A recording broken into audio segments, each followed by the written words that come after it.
하나님의 자녀가 되는 길이라는 주제로 로마서 8장 1절부터 17절 말씀, 하나님의 말씀을 함께 나누도록 하겠습니다.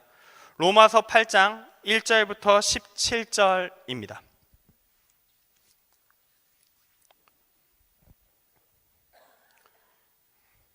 교독하도록 하겠습니다. 로마서 8장 1절부터 17절 제가 먼저 읽습니다. 그러므로 이제 그리스도 예수 안에 있는 자에게는 결코 정죄함이 없나니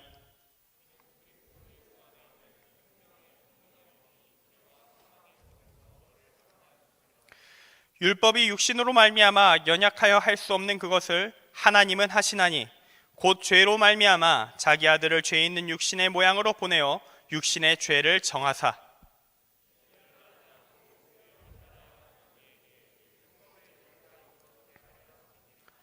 육신을 따르는 자는 육신의 일을, 영을 따르는 자는 영의 일을 생각하나니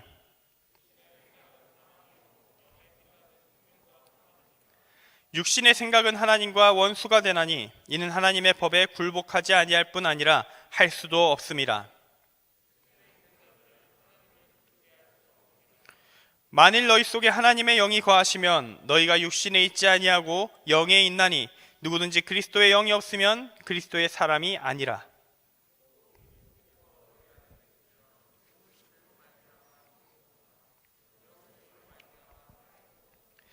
예수를 죽은 자 가운데서 살리신 이의 영이 너희 안에 거하시면 그리스도 예수를 죽은 자 가운데서 살리신 이가 너희 안에 거하시는 그의 영으로 말미암아 너희 죽을 몸도 살리시리라.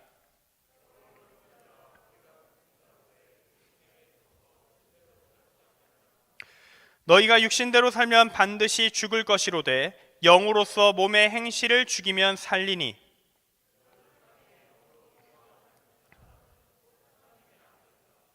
너희는 다시 무서워하는 종의 영을 받지 아니하고 양자의 영을 받았으므로 우리가 아빠 아버지라고 부르짖느니라.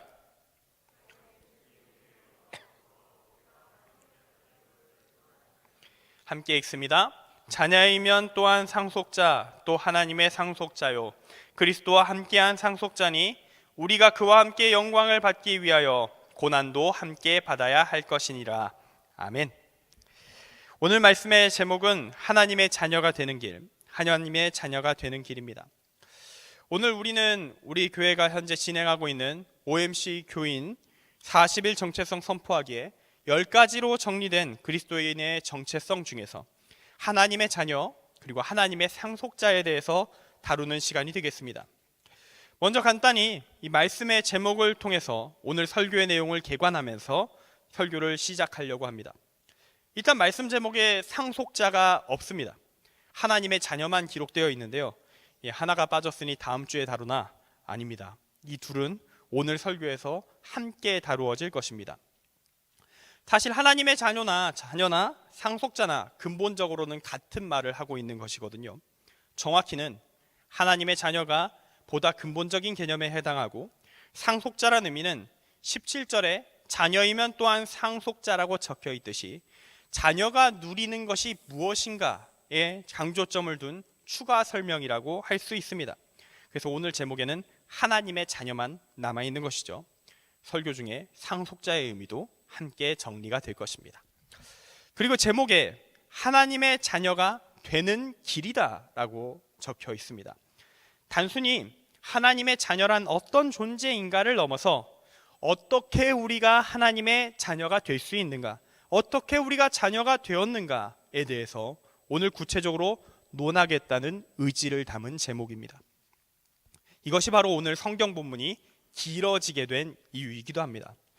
단순하게 하나님의 자녀란 어떤 존재인가를 넘어 정말로 오늘 그리스도인이 하나님의 자녀, 하나님의 상속자됨을 직접적으로 언급하고 있는 이 로마서 8장 16절 17절뿐만이 아니라 1절부터 17절과의 모든 말씀을 함께 나누면서 저는 이 앞에서부터 전개되는 이야기 속에서 어떻게 우리가 죄인에서 하나님의 자녀가 될 수 있었는지에 대한 과정, 그 과정에 대한 구체적인 서술을 나누기를 원하기 때문입니다.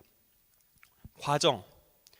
우리는 신앙생활을 하면서 때로는 과정이라는 것을 무시한 채 믿음 안에서 누리게 되는 최종적인 결과물에만 집중하곤 합니다. 예를 들어서 천국을 가는 것, 구원받는 것은 우리의 믿음의 결과로서 분명 중요한 것이지만 그 천국을 가기 위하여 내가 무엇을 해야 하는가? 믿음으로 구원받는다고 하는데 그 믿음이 정확히 대체 무엇인가? 이런 문제, 목표를 향해 나아가는 과정의 측면에는 비교적 관심이 없는 경우가 많다는 것이죠. 왜 관심이 없을까? 어쩌면 본능적인 회피일지도 모르겠습니다. 뭘 그렇게 자세히 따지느냐? 굳이 그렇게 자세히 알고 싶지 않다. 그냥 믿으면 되는 거 아니냐라고 말하는 그 말에는 숨겨진 의도가 있을 수 있습니다. 그것은 바로 인간이란 존재가 뭔가 자세한 내용을 모를 때에는 그 무지를 근거로 삼아서 내 멋대로 그 내용을 내게 유리한 형태로 재편집하고 살아가는데 상당히 능숙하기 때문입니다. 모른다는 것은 정말 좋은 핑계거리입니다. 그렇게 적당히 내가 만든 믿음, 내가 만든 신앙, 내가 만든 하나님을 믿고 살다가 진짜 믿음, 진짜 신앙, 진짜 하나님을 알게 된다면 어떤 일이 벌어질까요? 충격과 공포 그 자체가 될 것입니다. 이 가상의 믿음, 환상 속의 믿음이 지금까지도 많은 그리스도인들을 좀먹어 들어가고 있습니다. 이것은 그들이 성경 공부를 말씀 자체에 집중하지 않도록 만드는 이유가 되기도 하고 이단에 빠지게 되는 이유가 되기도 합니다. 간단히 말해서 이단이라고 하는 것은 매우 구체화된 환상 속의 믿음이라고 할 수 있습니다. 적어도 그 구체화된 그 구성물과 상성이 맞는 사람들에게는 최고의 믿음으로 평가받곤 하죠. 그들의 니즈를 정확하게 공략하고 있기 때문입니다. 그리고 이 얼핏 보기에 매우 명료해 보이는 이 이단의 믿음 구성은 정통신앙이 요구하는 진짜 믿음의 의미, 그 의미의 규모와 가치에 비해 상당히 뒤떨어지는 낮은 수준의 내용을 담고 있습니다. 당연한 결과라 할 수 있죠. 정통신앙, 제대로 된 믿음에서 일부를 제거하고 남은 것들과 외부에서 적당히 가져온 것들로 버무려 버린 그것이 정통신앙보다 무거울 수는 없기 때문입니다. 조금 다른 데로 샜는데 이 주제, 이 이단에 대한 주제는 각종 이단들에 대해서 좀 자세히 다룰 수 있는 기회가 닿았을 때 그때 심층적으로 좀 다뤄보도록 하고요. 저는 오늘 여러분이 내가 하나님의 자녀다, 내가 하나님의 상속자다라고 외칠 때 이 결론적인 메시지만이 아니라 함께 거기까지 가는 그 과정까지 좀 떠오를 수 있기를 원합니다. 왜 나는 하나님의 자녀이며 상속자인가? 어떻게 내가 하나님의 자녀가 되었는가? 이 부분이 그냥 가볍게 믿고 있으니까 하고 지나가는 것이 아니라 그래서 그 믿음이 대체 뭔데? 뭘 믿는 건데? 이러한 꼬리에 꼬리를 묻는 각종 질문들에 대한 답변들이 여러분의 머릿속에서 모두 완성된 형태로 떠오를 수 있는 단계까지 갈 수 있기를 원합니다. 생각해 보십시오. 여러분이 수학 문제를 풉니다. 뒤에 답안지를 봤어요. 답만 썼습니다. 그 문제 푼 겁니까? 아니죠. 그리고 만약에 답만 쓴 게 아니라 풀이 과정까지 다 베꼈다. 그것까지 모조리 다 베꼈었다. 푼 걸까요? 아닙니다. 그것은 문제를 푼 것이 아닙니다. 그 문제를 풀기 위한 이론과 공식과 사유의 과정 전체가 여러분들에게 이해가 되고 답안지와 풀이 과정이 눈앞에 없어도 그걸 풀어낼 수 있는 단계가 되어야 그 문제를 풀 수 있게 되었다라고 할 수 있는 것이죠. 오늘 전 이 로마서 8장 1절부터 17절 말씀을 쭉 차근차근 풀어가면서 하나님의 자녀가 되는 길이 무엇인가 설명해 드리고자 합니다. 이 풀이의 과정을 기억하길 바랍니다. 답만이 아니라 과정까지 소화할 수 있기를 바랍니다. 단순히 아는 것, 기억하는 것을 넘어서 이 말씀의 내용이 설명과 해설이 완전히 여러분의 것이 되었을 때, 여러분의 믿음이 되었을 때 여러분의 존재 자체가, 정체성 전체가 갈아엎어질 때, 그때 여러분은 진실로 하나님의 자녀가 될 수 있을 것입니다. 그러한 하나님의 은혜가 여러분에게 임하는 오늘이 되길 간절히 소망하면서 이제 1절부터 해설 강의를 시작하도록 하겠습니다. 먼저 로마서 8장 이 1절부터 17절까지의 말씀은 우리에게 몇 가지 질문을 던져가면서 그에 대해 답변을 제공하는 형식을 가지고 있다라고 할 수 있습니다. 첫 번째 질문은 무엇인가? 그리스도 예수 안에 있는 자에게는 어떤 일이 일어나는가? 그리스도 예수 안에 있는 자에게는 어떤 일이 일어나는가? 참고로 여기서 그리스도 예수 안에 있는 자라는 표현은 예수를 믿는 자, 그리스도인이 어떤 존재인가를 말할 때 바울이 자주 쓰는 표현입니다. 여기서부터 우리는 예수를 믿는다고 했을 때 믿음이 어떤 것인가, 그 정확한 정의를 알게 됩니다. 그리스도 예수라는 존재 안에 있다는 말은 우리의 존재가 예수님이라는 더 큰 존재 안에 들어가 그 안에서 하나가 되었다는 것을 의미하는 것입니다. 예수님과 하나가 되었다. 이것이 바로 기독교가 말하는, 성경이 말하는 믿음에 대한 가장 깔끔한 정리 중 하나입니다. 자, 예수님과 하나가 되었습니다. 그러한 존재가 죄의 통제를 받을 수 있을까요? 그럴 수가 없지 않겠습니까? 그래서 정죄함이 없다, 죄로부터 해방되었다라고 1절 말씀이 말하는 것입니다. 그리고 2절 말씀은 이어져서 나올 수 있는 질문, 우리가 믿음으로 그리스도 예수 안에 들어감으로 어떤 일이 벌어졌기에 죄와 사망의 법에서 해방되었는가? 라는 질문을 던지고 거기에 대해 답변을 줍니다. 그리스도 예수 안에 무엇이 있었는가? 생명의 성령의 법이 있었고, 그것이 예수님 안에 들어가기로 결단한 사람들에게 작용하게 되어서 우리는 죄와 사망의 법에서 해방되었다라는 것입니다. 여기서 우리는 또 질문을 던지게 돼요. 아니 대체 생명의 성령의 법이 뭐길래 죄와 사망의 법을 이기는 원칙이 된단 말이냐? 이게 뭐냐? 이 질문에 대한 답이 또 이어집니다. 3절과 4절에서 서술됩니다. 이건 읽어드리겠습니다. 율법이 육신으로 말미암아 연약하여 할 수 없는 그것을 하나님은 하시나니 곧 죄로 말미암아 자기 아들을 죄 있는 육신의 모양으로 보내어 육신의 죄를 정하사 육신을 따르지 않고 그 영을 따라 행하는 우리에게 율법의 요구가 이루어지게 하려 하심이니라. 말이 조금 어려울 수 있고요, 내용 이해가 좀 안 될 수 있습니다. 그래서 최대한 쉽게 쭉 풀어드리도록 하겠습니다. 일단 먼저 우리가 이 말씀을 이해할 땐 선이해가 돼야 될 기본적인 지식들이 좀 있어요. 알고 있을 수도 있겠지만 조금만 들어주시길 바랍니다. 그것은 바로 교회에서 말하는 구원받기 위해 해방되어야 한다고 하는 그 죄라는 것이 대체 무엇이냐는 것입니다. 여기서의 죄는 우리가 사회의 법을 어겼다고 했을 때의 그 말하는 그 범죄가 당연히 아닙니다. 죄라는 것은요, 하나님의 뜻과 반대로 행하는 모든 것을 의미합니다. 하나님에 대한 거역, 거부, 반역, 그러한 행위를 통칭하는 것이, 그러한 마음을 통칭하는 것이 바로 죄입니다. 우리가 인류가 선악과를 따먹었다고 했을 때, 그 죄를 지었다고 했을 때 강조하는 점이 두 가지가 있습니다. 첫 번째는 하나님이 분명히 하지 말라고 했다, 근데 그 명령을 무시했다 라는 부분이 있어요. 그리고 두 번째는 뭐냐면요, 뱀의 유혹의 내용이 이걸 먹으면 너 하나님과 같이 될 거야, 하나님과 맞설 수 있을 거야 라는 내용이었다는 겁니다. 즉 뱀은 반역을 종용한 겁니다. 하나님에게 싸움을 걸어라, 맞짱을 떠라, 그게 뱀이 요구한 것이었죠.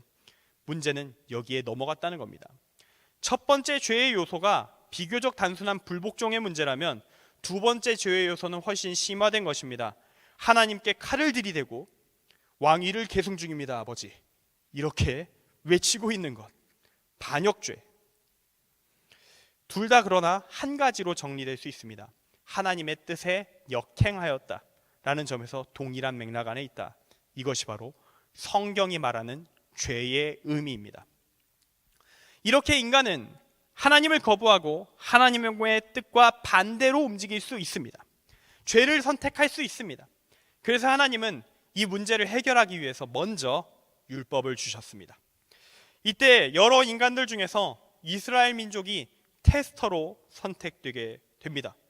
그런데 문제는 율법이 안 먹히는 거죠. 율법이 통하지 않는 겁니다. 3절 말씀이 말하듯이 육신으로 말미암아 연약하여 율법을 따르지 못하는 것입니다. 참고로 여기서 육신이라는 건요, 그저 이 물질로 이루어진 인간 육체의 연약함에 대한 이야기가 아닙니다. 이것은 인간이 가진 이기적인 본성에 대한 이야기를 하는 것입니다. 인간에게는 분명 하나님의 뜻을 따를 수 있는 가능성과 그것을 거부하고 내 멋대로 살 수 있는 가능성, 두 가지가 함께 공존하고 있습니다. 그런데 인류의 역사 속에서 우리가 바라보는 이 세계사의 흐름 속에서, 지금 현실 속에서 우리가 알게 되는 것은 무엇이냐면, 참 인간의 상태가 하나님의 반대편에 많이 기울어져 있는 것 같다라는 것입니다. 반반이라도 되면 세상의 반은 좀 깨끗할 텐데요, 수없이 많은 곳들이 사방이 어그러져 있고 엉망진창입니다. 많이 기울어져 있지 않다면 이런 상황이 이해되지 않는 것이죠.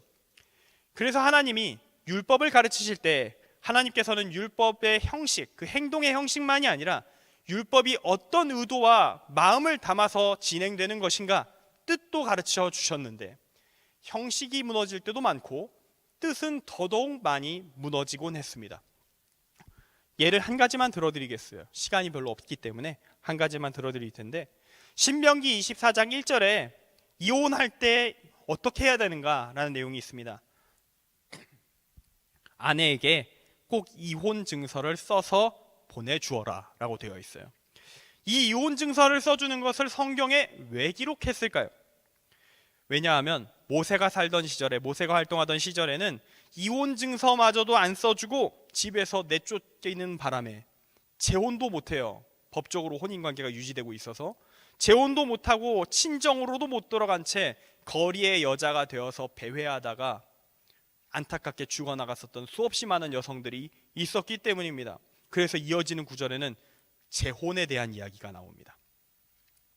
즉 당시의 이혼 증서는요, 그냥 여성에게 어떤 마음으로 주어지는 것이냐면, 이 여성 인권이 바닥으로 떨어져 있었던 당시의 그 시대적 상황 속에서 여성들을 보호하기 위해 최선을 다하셨던 그 하나님의 사랑이 담겨 있는 것입니다.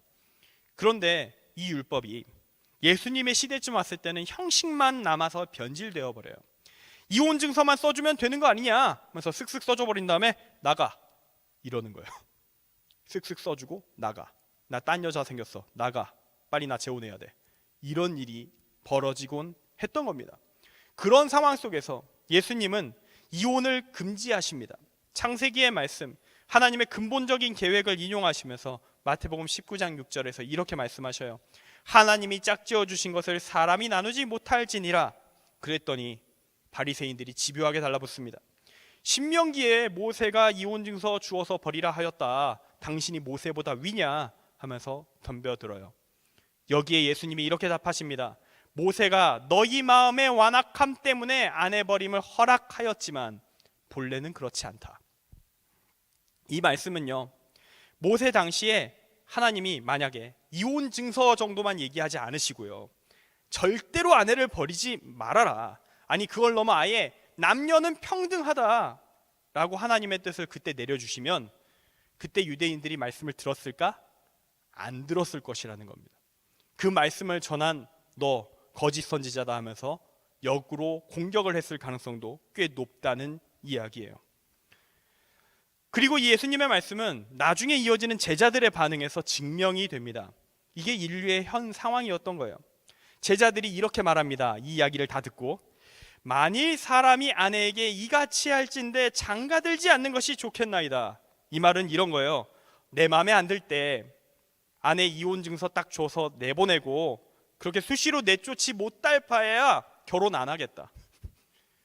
그렇게 수시로 내 멋대로 여자 내쫓을 수 없는 권한이 없다면 결혼 안 하는 게 낫겠네요 라는 상당히 지독한 이야기를 제자들이 말하고 있었던 겁니다. 이게 당시 유대 사회의 실상이었던 것이죠. 이런 현실에서, 이런 사회 현실에서 하나님이 율법을 주시는데, 이 시대적 한계 속에서 최선을 다해 하나님의 사랑의 마음을 담았는데 그게 어떻게 왜곡되겠습니까? 정말로 많이 왜곡되고 또 왜곡되는 것이죠. 이것 외에도 많은 케이스가 있지만 더 말할 수는 없을 것 같아요. 시간이 없기 때문에 이렇게 하나님의 말씀이, 율법이, 하나님의 뜻대로 사는 방식이 상당히 디테일하게 주어졌음에도 불구하고 뜻이 왜곡되든지 형식이 뒤틀어지든지 해서 제대로 지킨 자가 없는 이런 현실 속에서 하나님은 다음 계획을 준비하십니다. 그것이 바로 예수님을 보내시는 것이었어요. 하나님이 인간이 되시는 것, 하나님의 아들이라 불리게 되는 이 예수님이란 한 인간으로 이 땅에 내려오시는 것이었습니다. 여기서 우리는 혹시 또 의문을 가질 수도 있어요. 왜 굳이 인간이 되셨어야 됐습니까? 여기에도 합리적인 이유가 있어요. 아까 죄의 의미가 불복종과 반역이라고 했습니다. 그럼 반역의 반대는 무엇일까요? 하나님의 뜻에 따른 완벽한 순종, 따름, 완벽한 의지적 순종, 이게 죄를 씻는 길이었던 겁니다. 반대로 해야 됐던 거예요. 근데 죄를 누가 지었나요? 하나님이 짓지 않았어요. 인간이 지었어요. 공평하신 하나님, 공정하신 하나님은 죄를 누구에게 갚으라고 할까요? 인간에게 갚으라고 합니다. 그래서 죄 빨리 갚으라고 방법 알려줬어요. 이대로 하면 된다. 율법을 주셨습니다. 근데 못해요. 다 엉망으로 비틀어 놨어요. 이대로는 따라도 못할 것 같아요. 그 상황이 되어버렸습니다. 그래서 하나님이 결단을 내리십니다. 너희 스스로 못하는구나. 방법을 알려줘도 못하는구나. 그러면 모델을 주면 할 수 있겠니? 직접 시연을 한번 해주면 할 수 있겠니? 내가 직접 보여줄게. 내가 직접 모델이 되어주겠다. 내가 직접 사람으로서 하나님의 뜻을 따른다는 것이 무엇인지 보여주겠다. 보면 따라 할 수 있겠느냐? 그렇게 예수님이 오신 것입니다. 그렇게 예수님이 오셔서 무슨 일을 하셨습니까? 빌립보서 2장 6에서 8절은 예수님의 본질과 그분이 하신 일을 이렇게 설명하고 있어요. 그는 근본 하나님의 본체시나 하나님과 동등됨을 취할 것으로 여기지 아니하시고 오히려 자기를 비워 종의 형체를 가지사 사람들과 같이 되셨고 사람의 모양으로 나타나사 자기를 낮추시고 죽기까지 복종하셨으니 곧 십자가에 죽으심이라. 예수님께서는 하나님의 뜻을 따라 사람으로 살아가셨으며 죽기까지 하나님의 뜻에 복종하셨습니다. 그 복종의 최종 결과를 우리는 십자가라고 말하고 있는 거예요. 그렇게 함으로써 오늘 로마서 8장 3절 말씀이 이루어지는 겁니다. 육신의 죄를 정하사 인간이 되신 하나님 예수님의 삶으로 인해서 끊임없이 죄의 길로 치우쳐 가고 있었던 인류에게 올바른 모델이 제공되게 된 것입니다. 이것이 바로 여러분이 교회에서 자주 들어봤을 이야기, 예수님 외에 구원의 길이 없다라는 말씀의 참된 의미입니다. 예수님 외에 하나님의 뜻을 따르는 올바른 모델은 존재할 수 없으므로 우리는 예수를 믿고 따를 때만 구원에 이른다라는 이야기인 것입니다. 로마서 8장 4절은 예수님이 우리가 구원받기 위해 뒤따라갈 수 있는 존재이며 뒤따라가야 하는 모델로서 오셨다는 점을 분명히 가르칩니다. 육신을 따르지 않고 그 영을 따라 행하는 우리에게 율법의 요구가 이루어지게 하려 하십니다. 우리는 예수님을 인류를 구원하는 길로서 믿음으로 믿고 신뢰하고 따름으로써 그 영을 따라 행함으로써 하나님이 본래 제시하신 구원의 길, 율법의 요구를 겉껍질만이 아니라 사랑의 마음, 뜻까지 살려 이룸으로써 구원에 이르게 되는 것입니다. 이것이 바로 기독교가 말하는 구원에 이르는 믿음의 정확한 의미입니다. 이어지는 로마서 8장 5절부터 8절은 이 믿음의 길을 걸음으로써 육신을 가진 인간으로서의 한계, 그 이기적인 본성을 극복하는 자만이 하나님의 뜻을 따라 살 수 있으며 구원받을 수 있음을 재차 강조합니다. 그리고 9절 말씀은 이 믿음의 길을 걷는 자에게 하나님의 영이 거하신다고, 성령 하나님이 도우신다고 이야기합니다. 이 역시 예수님은 이미 우리에게 가르치셨어요. 복음서에 나오는 이야기입니다. 예수님이 십자가에 달려 죽으신 이후에 끝나셨습니까? 죽고 그냥 썩어 끝나셨습니까? 그게 아니죠. 부활하셨습니다. 부활하셔서 하나님의 뜻을 따르는 자에게 어떤 구원이 주어지는가? 죽음을 극복하는 새로운 존재로의 재탄생이 있다. 그걸 실제로 증명해 주셨어요. 앞으로 믿음의 길을 걷는 자들에게 분명히 믿고 따를 만한 증거를 부활로서 제시하신 것입니다. 그리고 그 부활하신 예수님이 우리에게 이렇게 말씀하십니다. 요한복음 20장 21절부터 22절에 이렇게 적혀 있습니다. 너희에게 평강이 있을지어다. 아버지께서 나를 보내신 것 같이 나도 너희를 보내노라. 성령을 받으라. 아버지께서 나를 보내신 것 같이 나도 너희를 보내노라. 이 말씀은요, 다시 예수를 믿는다는 것이 무엇인지 정확히 다시 설명해 주는 것입니다. 예수님을 믿는다는 것은 곧 예수님의 이 말씀대로 살겠다고 결단하는 것과 같습니다. 예수님처럼 살겠습니다.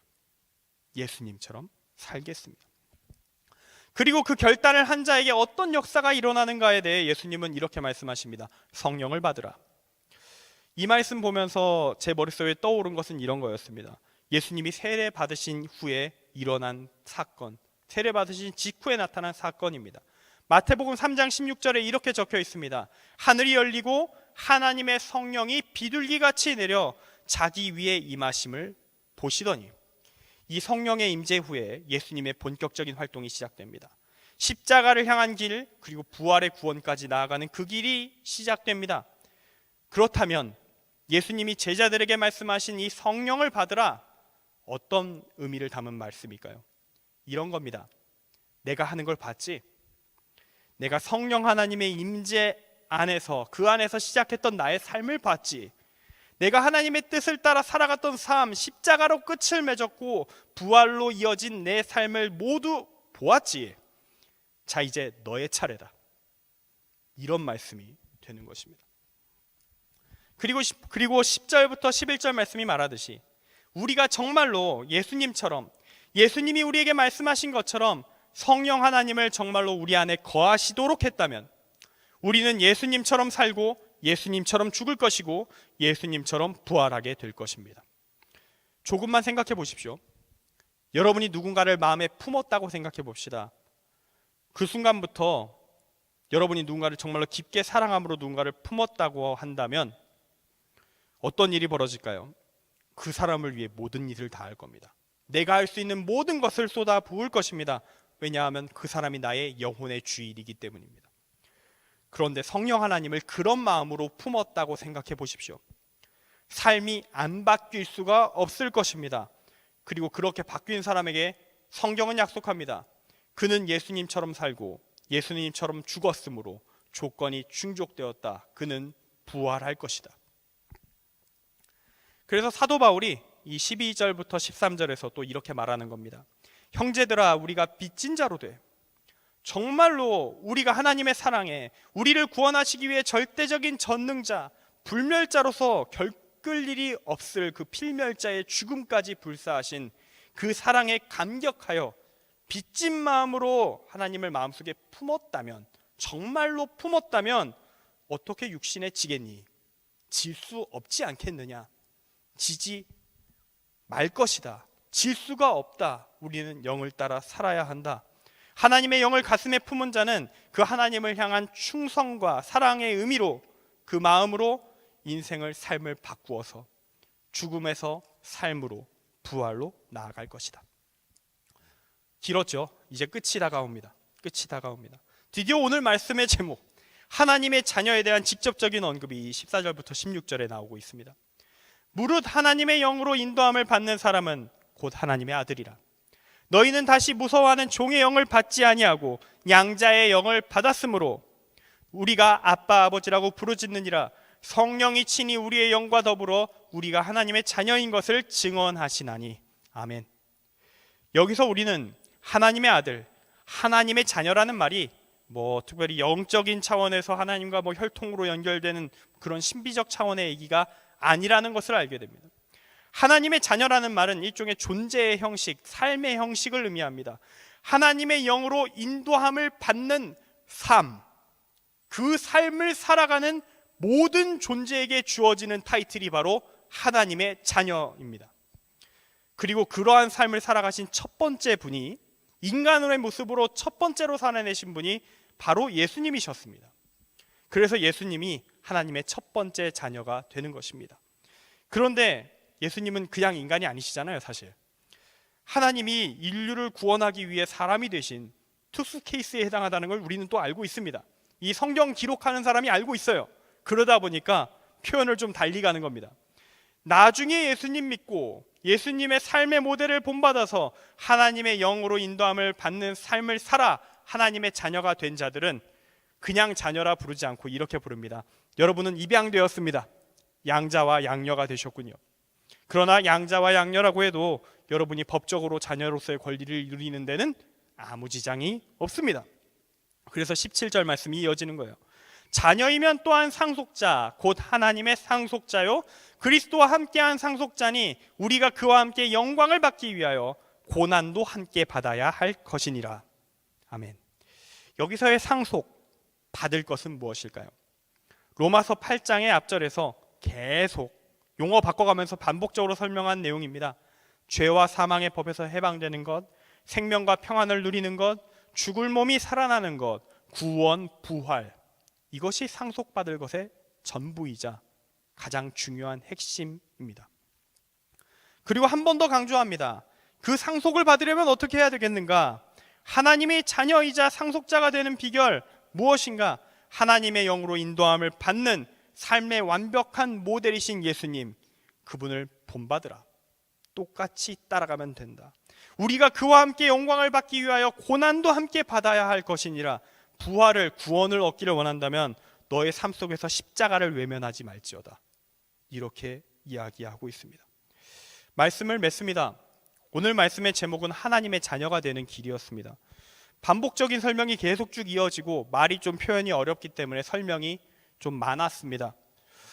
그래도 정리는 간단해요. 한마디로 정리가 됩니다. 하나님의 자녀가 되는 길, 예수님처럼 살면 됩니다. 그 한마디로 족합니다. 사실 예수님처럼 하나님의 뜻에 순종하는 삶, 사랑, 자기 희생까지 이르는 그 사랑, 십자가를 지는 삶 살면 여러분은 하나님의 자녀가 맞습니다. 그러면 부활이 여러분에게 상속됩니다. 물론 우리는 예수님과 좀 다른 시대에 살고 있어요. 우리는 초대교회 성도들처럼 예수님처럼 똑같이 십자가, 나무 십자가에 못 박히진 않을 겁니다. 예수님도 그 사실을 아십니다. 마태복음 16장 24절에서 예수님 이렇게 말씀하십니다. 예수께서 제자들에게 이르시되 누구든지 나를 따라오려거든 자기를 부인하고 자기 십자가를 지고 나를 따를 것이니라. 여러분의 십자가는 무엇일까요? 각자 찾는 것입니다. 그러나 찾는 법은 오늘 이미 나와 있습니다. 성경을 통해 예수님의 삶을 보십시오. 주님의 마음이 있는 곳, 주님의 시선이 있는 곳을 보십시오. 그리고 그와 닮은 곳을 여러분의 삶의 현장에서 찾으십시오. 거기 여러분의 십자가가 보일 것입니다. 그것을 지고 메고 살아갈 때 여러분은 하나님의 자녀가 될 것입니다. 부활의 천국의 상속자가 될 것입니다.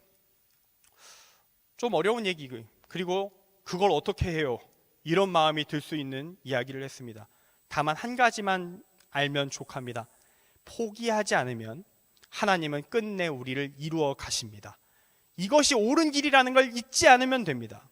포기하지 않고 조금씩이라도 할 수 있는 걸 해나가면 됩니다.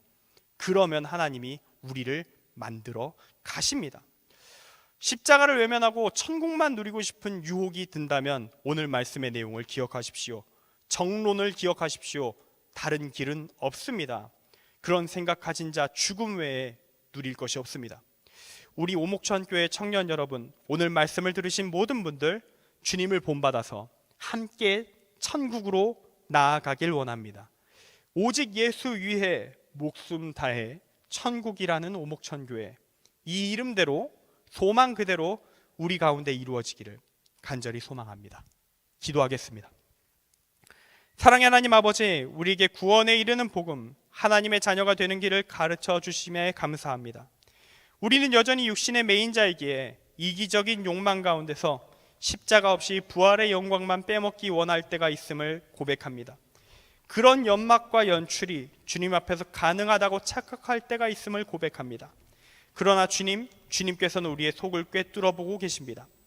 이 땅에서 침묵하실지라도 그 침묵이 더 무서운 것임을 알게 하여 주옵소서.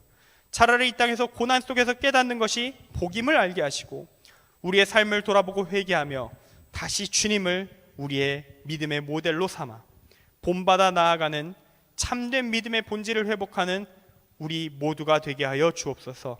주님께서 이루어 주실 줄 믿으며 예수 그리스도의 이름으로 기도합니다. 아멘.